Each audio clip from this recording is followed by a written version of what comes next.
izinkan ini kesempatan yang baik untuk kita dikuatkan oleh Tuhan melalui firman.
Belajar firman Tuhan, mengaitkan pujian dan doa kami, dan dalam persekutuan yang indah dengan Tuhan. Karenanya hati kami selalu bersuka cita di dalam Tuhan. Sebentar sidang jemaatmu akan kembali ke rumahnya, kembali akan beristirahat sepanjang malam. Tuhanlah yang menjaga mereka, Tuhanlah yang memimpin, menyertai, tutup bungkus mereka dengan kuat kuasa dalam-Mu, sehingga mereka ada ketenangan dan sukacita dari Tuhan. Terpujilah Engkau Tuhan. Sidang jemaat yang dikasihi Tuhan, bila engkau beribadah dengan baik dan melakukan firman Tuhan dengan setia, maka tandahkan tanganmu dan terimalah berkat Tuhan.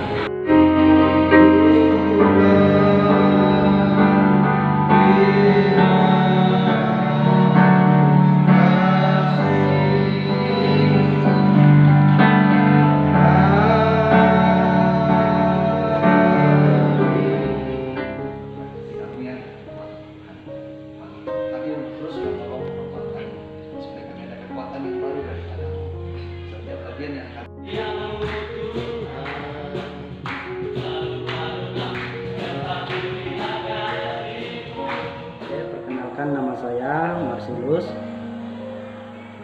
Saya di gereja ini sebagai pengurus gereja, ketua 1 pengurus gereja di gereja GPSK Filipi Jelmu.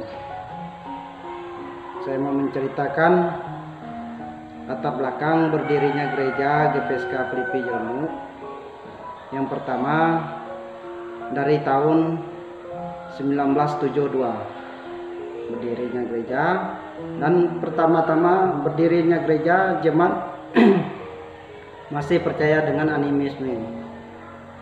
Dan berjalannya waktu, ada beberapa hamba Tuhan yang datang ke gereja Filipi Jelmu ini. Mereka beribadah di rumah sekolah, dan rumah sekolah masih beralaskan tanah, belum ada lantainya. Dan berjalannya waktu juga, berganti juga pengurus gereja, berganti juga hamba-hamba Tuhan yang menginjili. gereja Pelipi Jelmu ini.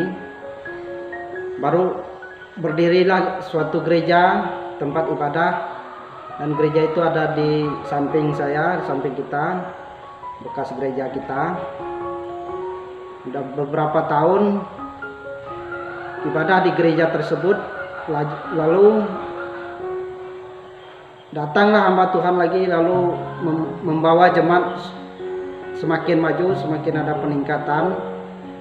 Jadi memprogramkan untuk pembuatan gereja baru, karena diperkirakan gereja yang ditempati waktu itu, kalau tidak salah saya, tahun 1999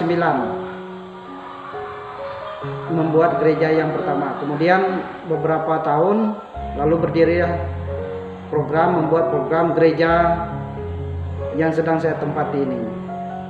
Jadi yang pertama merintis berdirinya gereja ini yaitu Pak Daniel, pendeta Pak Daniel, saudaranya Pak Timotius. Kemudian berdirilah gereja ini menjadi gereja yang saya tempati sekarang. Inilah keadaan gereja kita, keadaan fasilitas semua yang ada di gereja kita, fisik gereja kita.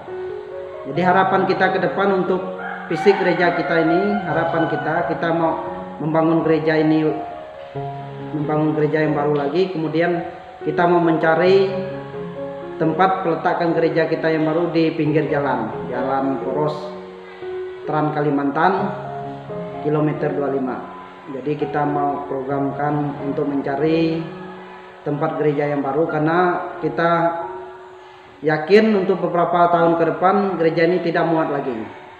Karena berdasarkan pertumbuhan dan perkembangan jemaat kita di tempat ini, di mana pertumbuhan atau angka kelahiran lebih besar dari angka kematian.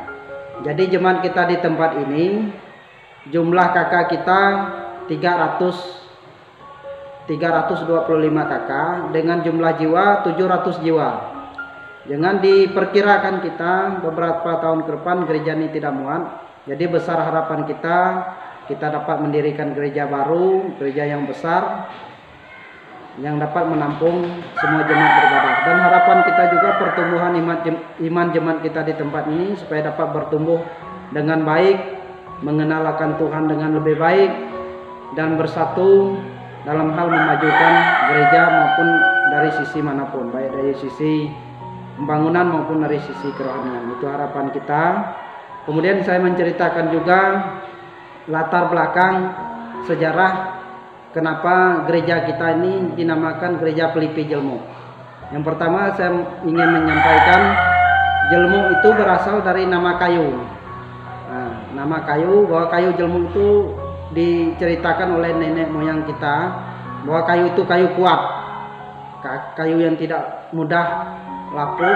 Kemudian kayu itu banyak akarnya, kemudian pohonnya kuat, kemudian ya rantai-rantainya pun banyak. Dari situlah ya nenek moyang kita menyebutkan, maka nama kampung ini nama Jelmu, maka nama gereja juga Gereja Pelipi Jelmu. Ya, dari sisi gereja, kegiatan-kegiatan ibadah yang kita lakukan, yang pertama ibadah minggu, kita mulai jam 9 sampai selesai. Kemudian kegiatan-kegiatan ibadah komisi-komisi, di mana di tempat kita ada beberapa komisi yang sudah diaktifkan. Yang pertama komisi lansia, komisi perkabak, komisi PPHG, komisi Wapin, dan komisi anak sekolah minggu. Di mana komisi lansia ibadahnya selesai ibadah minggu langsung ibadah komisi lansia. Kemudian ibadah perkabaknya minggu malam dimulai jam 19.00 sampai selesai. Kemudian ibadah wapinnya jam 15.00 sore hari Minggu. Kemudian ibadah PPHG-nya Jumat malam jam 19.00. Kemudian ibadah komisi anak sekolah minggu jam 7 hari Minggu, pagi-pagi jam 7. Jadi itu kegiatan ibadah yang kita lakukan. Kemudian ibadah KRT, ibadah kebaktian rumah tangga, kita sepakati di kalangan pengurus gereja, kita lakukan 1 kali 1 minggu di malam Rabu malamnya. Kemudian dimulai jam 19.00 sampai selesai. Jadi dalam hal ini juga dalam ibadah KRT jemaat sangat mendukung kita, merespon kita. Jadi puji Tuhan kita dapat berjalan dengan baik. Kemudian ibadah persekutuan doa kita sepakati 1 bulan 1 kali dilakukan, yaitu di Kamis malam, dan kita sepakati bersama di minggu yang keempat di akhir bulan. Jadi Kamis malam kita tentukan ibadah persekutuan doa. Puji Tuhan juga ini berjalan dengan baik. Jemaat juga merespon, mendukung kita, juga jemaat juga terlibat dalam hal ini.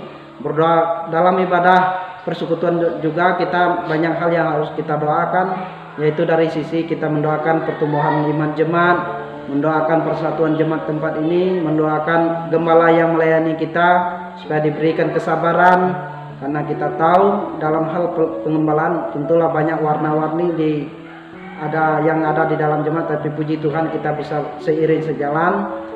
Dan inilah yang dapat saya sampaikan dalam kegiatan ibadah yang ada di tempat kita. Terima kasih. Terima kasih ya Pak.